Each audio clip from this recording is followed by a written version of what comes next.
السلام علیکم ورحمۃ اللہ وبرکاتہ۔ ہوپ فلی آپ سب خیریت سے ہوں گے۔ اچھا، آج کے لیکچر میں ہم باقاعدہ اللہ کے نبی صلی اللہ علیہ وسلم کی حیات مبارکہ کا آغاز کریں گے۔ اللہ کے نبی صلی اللہ علیہ وسلم کی ولادت مبارکہ سے شروع کریں گے، لیکن تمام چیزوں سے پہلے ایک بہت ضروری بات جو سمجھ لینی چاہیے،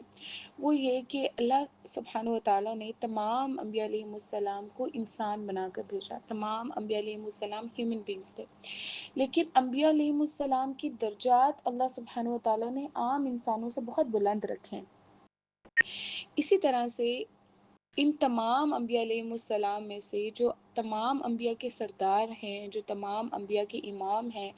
اللہ کے نبی صلی اللہ علیہ وسلم، اللہ کے آخری نبی حضرت محمد صلی اللہ علیہ وسلم، یہ وہ شخصیت ہیں کہ جن کا درجہ اللہ سبحانہ و تعالیٰ نے تمام مخلوقات میں سب سے زیادہ بلند رکھا ہے۔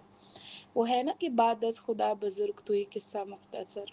اور یہ وہ شخصیت ہیں کہ جن کی وجہ سے اللہ سبحانہ و تعالیٰ نے اس کائنات کو تخلیق فرمایا، جن کی وجہ سے اللہ سبحانہ و تعالیٰ ہم پر آنے والے عذابوں کو ٹالتے ہیں، جن کی وجہ سے اللہ سبحانہ و تعالیٰ ہمارے گناہوں کی مغفرت فرماتے ہیں، جن کی وجہ سے اللہ سبحانہ و تعالیٰ ہم پر رحمت نازل فرماتے ہیں۔ تو اللہ کے نبی صلی اللہ علیہ وسلم کا درجہ اللہ سبحانہ و تعالیٰ کے ہاں بہت بلند ہے۔ اللہ کے نبی صلی اللہ علیہ وسلم کی شان اللہ سبحانہ و تعالیٰ کے ہاں بہت بلند ہے،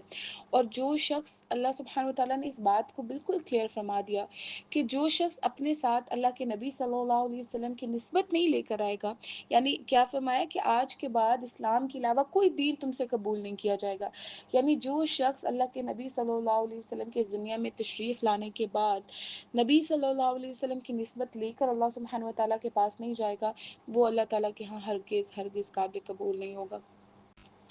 تو اللہ کے نبی صلی اللہ علیہ وسلم کی جو ولادت مبارک ہے، اس کے اندر بھی بہت سارے ایسے پوائنٹس ہیں کہ جو عام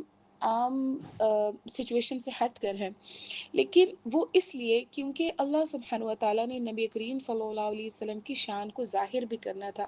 تاکہ جب اللہ کے نبی صلی اللہ علیہ وسلم اعلان نبوت فرمائیں تو لوگوں کو اس چیز کا علم ہو کہ ہاں یہ وہ شخصیت ہیں جن کے اندر ہم نے شروع سے کچھ ڈفرینٹ دیکھا ہے، جن کے اندر شروع سے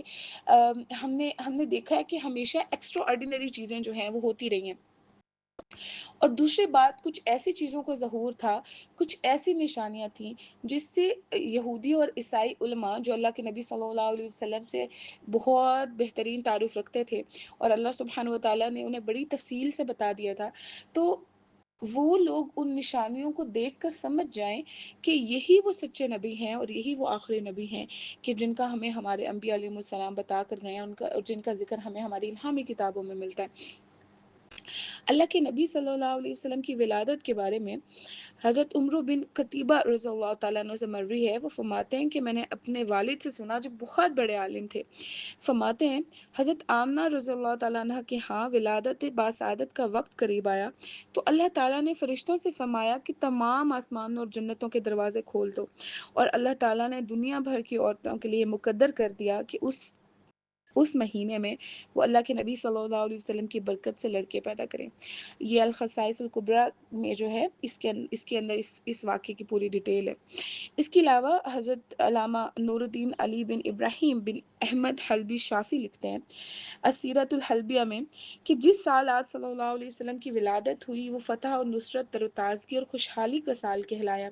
اہل قریش اس سے قبل معاشی بدحالی اور قحط سالی میں مبتلا تھے، لیکن اللہ کے نبی صلی اللہ علیہ وسلم کی ولادت کی برکت سے اس سال اللہ تعالیٰ نے بے آب و گیاہ زمین کو شادابی اور ہریالی عطا فرمائی، اور سوکھے درختوں اور مردہ شاخوں کو ہرا بھرا کر کے انہیں پھلوں سے لاد دیا۔